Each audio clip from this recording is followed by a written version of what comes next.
পবিত্র কোরআনের হাফেজদের উৎসাহ দানের লক্ষ্যে সারা দেশের তানজিমুল উম্মাহ ফাউন্ডেশনের শাখা থেকে আগত ১,২৩৪ জন হাফেজ শিক্ষার্থীকে পুরস্কার ও সম্মাননা দেওয়া হয়েছে। আগত হাফেজদের ক্রেস্ট, সনদ ও পাগড়ি উপহার দেওয়া হয়।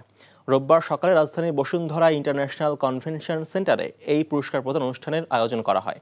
সারা দেশ থেকে আগত ১,০০০-এর বেশি কোরআনের হাফেজ সহ শিক্ষার্থী ও তাদের অভিভাবকরা উপস্থিত হন বসুন্ধরার কনভেনশন সেন্টারে। আগত হাফেজদের বিভিন্ন সুরে কোরআন তেলাওয়াতের সুরে মুখরিত হয়ে ওঠে অনুষ্ঠানের স্থল। পুরস্কার প্রদান অনুষ্ঠানে বাংলাদেশ মাদ্রাসা শিক্ষা অধিদপ্তরের মহাপরিচালক মোহাম্মদ হাবিবুর রহমান, বাইতুল মোকাররম জাতীয় মসজিদের ইমাম মুফতি মিজানুর রহমান, তানজিমুল উম্মাহ ফাউন্ডেশনের চেয়ারম্যান হাবিবুল্লাহ মোহাম্মদ ইকবাল উপস্থিত ছিলেন।